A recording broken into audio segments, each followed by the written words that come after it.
Nós estamos começando hoje mais um dia de aula do nosso seminário teológico, voltando às Escrituras, às fontes da palavra. Eu sou Luciano, nós estamos hoje no segundo dia de aula da matéria do curso de Teologia Bíblica. Nós hoje vamos avançar no conhecimento de Deus. Na última aula eu dei uma visão geral do que é a Teologia Bíblica para vocês. E hoje a gente vai avançar em como a Bíblia foi criada. E se Deus assim nos permitir, a gente já vai entrar no livro de Gênesis, em nome de Jesus, tá bom? Vamos orar? Senhor nosso Deus e nosso Pai, toda glória, toda honra, todo louvor e toda adoração seja o seu nome. Nos aproximamos diante de Ti nessa noite, Pai, com inteira certeza de fé, tendo o nosso coração purificado de uma má consciência e com uma fé que não é fingida, Pai, porque está apoiada exclusivamente nos méritos de Jesus. Não a nós, Senhor, não a nós, mas ao Teu nome na glória. Não ao nosso entendimento, mas ao Senhor, Pai, a Sua glória, a Sua honra, Jesus. Oh Deus, Tu és tremendo, Tu és poderoso, Pai. Nós pedimos, Senhor, em nome de Jesus, que o Senhor nos ajude essa noite a compreendermos as Escrituras, Pai. Oh Deus, a nos maravilharmos com a beleza de Cristo, Pai, com a beleza da Sua palavra, Senhor. Graças nós Te damos, Senhor, pela habilidade para estar ensinando, Senhor, e sobretudo Espírito Santo para estar convencendo os meus irmãos amados, Senhor. Oh Deus querido, Tu és poderoso, Tu és grande. Te amamos e Te adoramos, Pai. Aleluia. Abre os olhos espirituais dos irmãos amados para ver Cristo nas Escrituras, Pai. Aleluia. No nome dele que nós oramos. Podem assentar-se, irmãos queridos. Glória a Jesus, glória a Jesus. Estamos ensinando teologia bíblica. A gente falou na última aula uma pequena revisão do que nós propomos na apostila. É a letra A, B, C e D. São 2 folhas, 4 partes, onde nestas 2 folhas eu dei uma pequena introdução do que realmente é a teologia bíblica. Nós vimos, irmãos, que Jesus está em todas as Escrituras. Toda a Escritura. A Escritura testifica de Jesus. Jesus tinha um hábito de falar da Bíblia Sagrada apontando para Ele mesmo. Ele encontrava na Bíblia os textos que falavam sobre Ele mesmo. Na teologia bíblica, irmãos, nós lemos toda a palavra baseado na história maior. Lemos toda a palavra baseada na revelação especial de Deus ao seu povo. Nós olhamos para as Escrituras, para as pequenas histórias, para as histórias mais importantes e menos importantes, para os personagens, para cada livro da Bíblia apontando para Jesus Cristo, o nosso Senhor e Salvador. Então isso é teologia bíblica, irmãos. Contar a história da revelação especial de Deus ao seu povo. E eu falei para vocês que a vontade de enxergar a Escritura com uma teologia bíblica mais robusta nos fará ver que a grande história dá sentido a cada história da nossa vida, ou cada história da Bíblia Sagrada, em primeiro lugar. Então a grande história da redenção vai dar sentido a cada pequena história da Bíblia. Em segundo lugar, a grande história da redenção vai dar sentido à nossa história, às nossas histórias pessoais, o nosso dia a dia. E em terceiro lugar, a grande história da redenção vai despertar em nós louvor e adoração ao grande Deus da história. A história é controlada por Deus. Deus é o Senhor da história. Amém? A partir de hoje não vai ser fácil acompanhar se não tiver a apostila, porque eu já vou ter que entrar na matéria já propriamente dita. Então seria importante você já logo começar a se preparar para estar adquirindo a apostila, porque a gente precisa rodar e andar. São 10 meses, irmãos, para falarmos 66 livros e todas as implicações que esses livros têm para mim e têm para você, tá bom? Bom, vamos lá, irmãos. O que é teologia bíblica? Nós já falamos, é a revelação de Deus especial ao seu povo.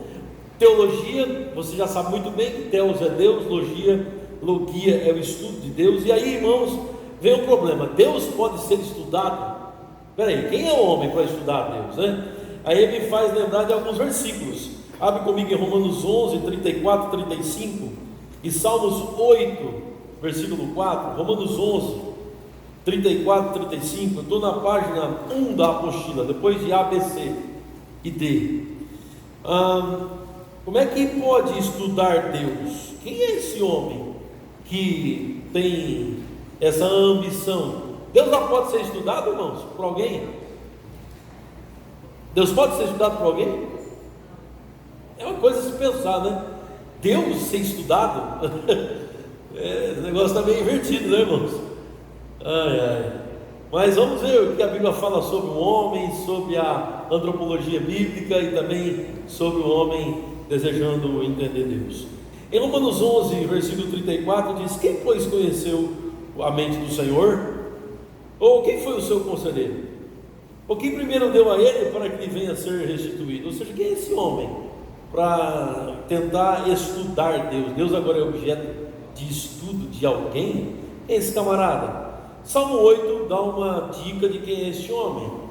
Gênesis 1, versículo 26, dá uma dica de quem é esse homem. Salmos 8, esses versículos não estão na apostila, fazem parte da primeira lição. É bom você colocar aí, tá? Na sua apostila, pode colocar no meio da apostila aí, que são versículos que diz respeito a essa primeira parte aí. Você vê que eu estou falando, está nessa primeira parte. Exatamente o que eu estou falando está aí. Só que os versículos eu estou encaixando, né? Eu disse Salmo 8, foi isso? Salmos 8, irmãos. Fala um pouquinho, esse é o Salmo da Magnificência, falando do nosso Deus magnífico. A Bíblia diz assim, irmãos, Salmo 8, versículo 4: quem é o homem que dele te lembres? E o filho do homem que o visites? Quem é esse camarada que quer estudar Deus, que quer saber quem é Deus? Quem é? Aí a Bíblia fala algumas coisas sobre o homem, a antropologia bíblica. Fizeste-o, no entanto, um pouco menor do que Deus, e de glória e de honra o coroaste. Deste-lhe domínio sobre as obras da tua mão, e sobre seus pés tudo lhe puseste: ovelhas e bois e todos, e também os animais do campo, as aves do céu, e os peixes do mar, e tudo o que percorre as sendas dos mares. Deus entregou a este homem domínio. Esse homem foi feito um pouco menor do que Deus. Gênesis capítulo 1, versículo 26. Gênesis 1, versículo 26. O texto diz assim: criação do homem. Também disse Deus: façamos o homem à nossa imagem, conforme a nossa semelhança. Então esse homem não é pouca coisa, né, irmãos? Ele foi feito à imagem e semelhança de Deus. Deus o criou assim. Esse homem é muito importante, é a coroa da criação de Deus. Tem domínio sobre os peixes do mar, sobre as aves dos céus, sobre os animais domésticos, sobre toda a terra, sobre todos os répteis que rastejam pela terra. Criou Deus, pois, o homem à sua imagem, a imagem de Deus o criou, homem e mulher os criou. E Deus os abençoou e lhes disse: sede fecundos, multiplicai-vos, enchei a terra e sujeitai-a, dominai sobre os peixes do mar, sobre as aves dos céus e sobre todo animal que rasteja pela terra. Deus deu ao homem autoridade. Deus cria este homem à sua imagem e semelhança. Esse homem então tem fagulhas de Deus em si, o DNA de Deus está nesse homem. Mas esse homem tendo caído, irmãos, ainda neste homem existe a imagem e semelhança de Deus. A Bíblia fala, irmãos, que mesmo esse homem caído, ele preserva coisas de Deus, preserva coisas da divindade. Deus fez o homem assim. Esse homem tem um desejo por Deus, de conhecê-lo. Por isso essa vontade, esse desejo enorme de estar conhecendo quem é Deus, sabendo quem Ele é. Mas na verdade Deus é muito maior do que o homem. Deus é muito grande, poderoso, glorioso, soberano. Deus é o único onisciente, onipresente, onipotente. Deus, irmãos, é Deus. Nós vimos aqui em teologia sistemática sobre Deus e suas atribuições e o seu caráter. Na verdade, o que nós vamos fazer agora, irmãos?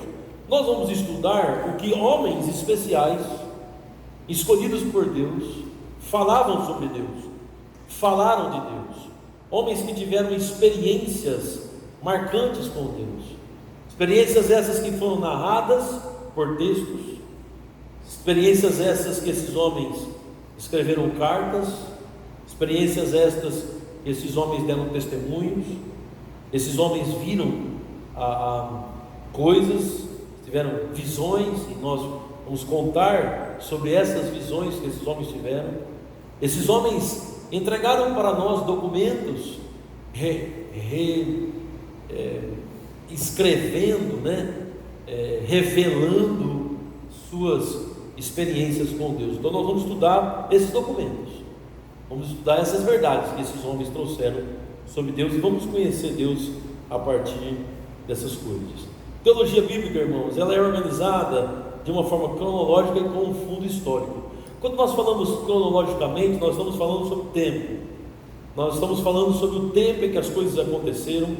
E aqui é importante a gente distinguir: na teologia bíblica, o intuito, o objetivo é tentar entender o objetivo de quem escreveu, ou de quem relatou o evento na Bíblia Sagrada. Porque quando nós descobrimos o porquê aquela pessoa escreveu, qual a intenção que ela escreveu, o que estava no seu coração ao escrever o que escreveu da Bíblia Sagrada sobre Deus ou sobre o que estava passando, nós vamos, irmãos, entender a vontade de Deus e vamos entender o propósito de Deus. Daqui a pouco eu vou mostrar que nós precisamos ter uma visão maior quando nós lemos a Bíblia, baseados em Jesus. Não é só conhecimento do texto, é conhecimento do porquê aquele texto está ali, e em que situação e circunstância aquele texto foi escrito. Não é só saber o porquê foi escrito, ou melhor, não é só saber o texto em si, é saber o que tinha por trás daquele texto, quando ele foi escrito e por quem foi escrito. A teologia bíblica vai mostrar o desenvolvimento, o desenrolar da revelação de Deus, progressiva através de toda a história. Por isso que ela é cronológica e aquilo que se viveu na história. Progressivamente nós vamos explicar as revelações de Deus. Há uma diferença de teologia bíblica para a teologia sistemática. Na teologia sistemática nós estudamos a Bíblia a partir de assuntos. Por exemplo, na teologia sistemática nós tem que ligar aquele ar livre. Na teologia sistemática nós explicamos o que a Bíblia como um todo fala sobre anjos. Então, de Gênesis a Apocalipse, nós vimos os versículos que falam sobre anjos e formamos então uma lição ou uma matéria chamada angelologia. Então, na teologia sistemática você vai ver todos os versículos da Bíblia que falam sobre anjos. Na teologia bíblica, você não vai pegar todos os versículos da Bíblia, você vai pegar o entendimento de Gênesis sobre anjos, o entendimento de Moisés sobre anjos. Na teologia bíblica você vai ver o entendimento de Davi sobre anjos. Na teologia bíblica você vai ver o entendimento de Abraão sobre anjos. Como Deus foi progressivamente revelando as realidades de anjos, começando de Gênesis, Êxodo, Levíticos, Números, Deuteronômio, Josué, Juízes, Ruth, Samuel, o desenvolvimento da revelação de Deus em cada situação. Então, o que Abraão acreditava sobre anjos, como a revelação angelical aumentou depois de Abraão, por exemplo, em Moisés, em Davi, no Senhor Jesus, no apóstolo Paulo. Então nós vamos entender, irmãos,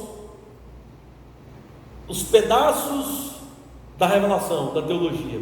Então a teologia de Gênesis, a teologia do Pentateuco, que são os 5 primeiros livros da Bíblia, a teologia dos profetas, a teologia dos livros históricos, a teologia dos profetas maiores e menores, a teologia dos livros poéticos, a teologia dos evangelhos, Mateus, Marcos, Lucas, a teologia específica joanina, que é João, 1º, 2º, 3º João, a teologia específica do apóstolo Paulo em suas cartas, a teologia de Tiago, o que Tiago quis dizer, e por fim a teologia do Apocalipse, a teologia de Hebreus antes, e a teologia do Apocalipse, e o que cada um desses livros, desses textos, desses personagens falavam sobre a grande história. E qual é a grande história? A revelação especial de Deus ao seu povo. Então nós precisamos entender essas pequenas histórias e apontar para a grande história. Cada um teve uma importância dentro do processo da revelação de Deus ao ser humano. Então nós vamos estudar de uma forma separada, depois juntar tudo na grande história. Teologia bíblica, irmãos, quer saber o desenvolvimento das verdades durante todo o período da história. Então nós vamos entender as verdades de Deus aos poucos na teologia bíblica. Teologia bíblica quer saber o que cada verdade tem a ver ou se aplica à grande história. Então, o que Abraão tem a ver com a grande história? Na verdade, irmão, você vai descobrir que depois de Jesus, o maior personagem da Bíblia é Abraão, depois de Jesus Cristo. A Bíblia, ela fala de Abraão o tempo todo, porque foi feita uma aliança com Abraão que se cumpriu na pessoa de Jesus. Jesus é o cumprimento da aliança que Deus fez com Abraão, e nós vamos explicar isso no livro de Gênesis, ok? A teologia bíblica usa a exegese. Não se assustem com as palavras.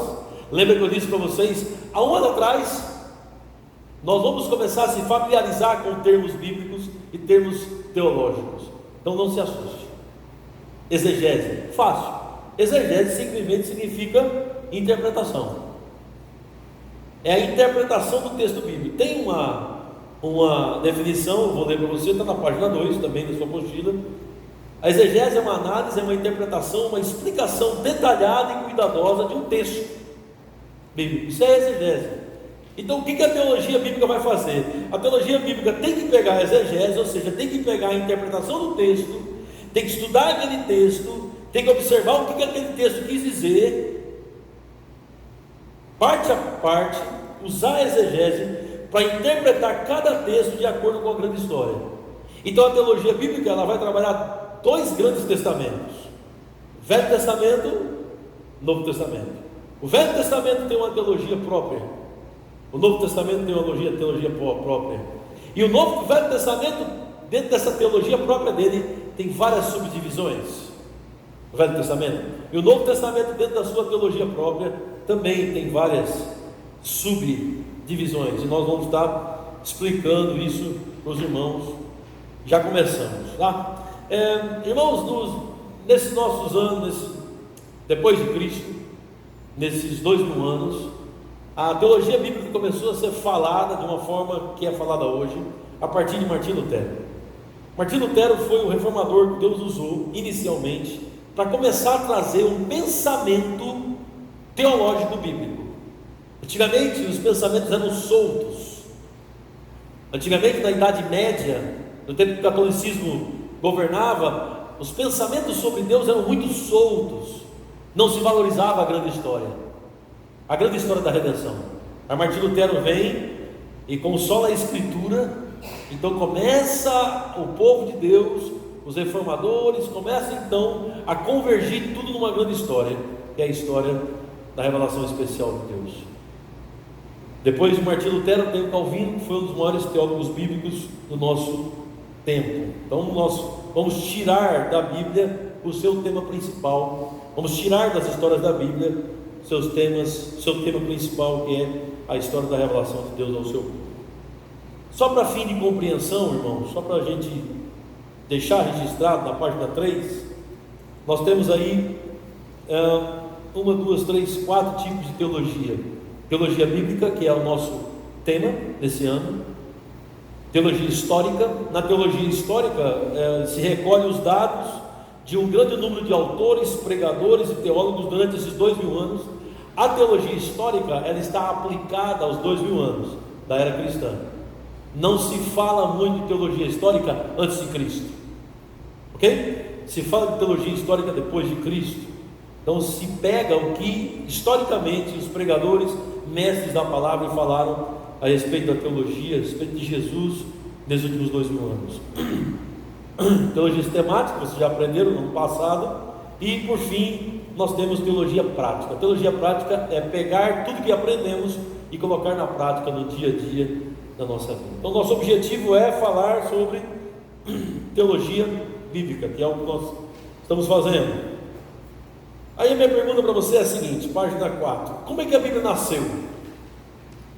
Já pensou sobre isso? Não pensou, vou te ajudar a pensar, tá? Vamos lá. Pergunta para a pessoa do seu lado: querido irmão, como a Bíblia nasceu?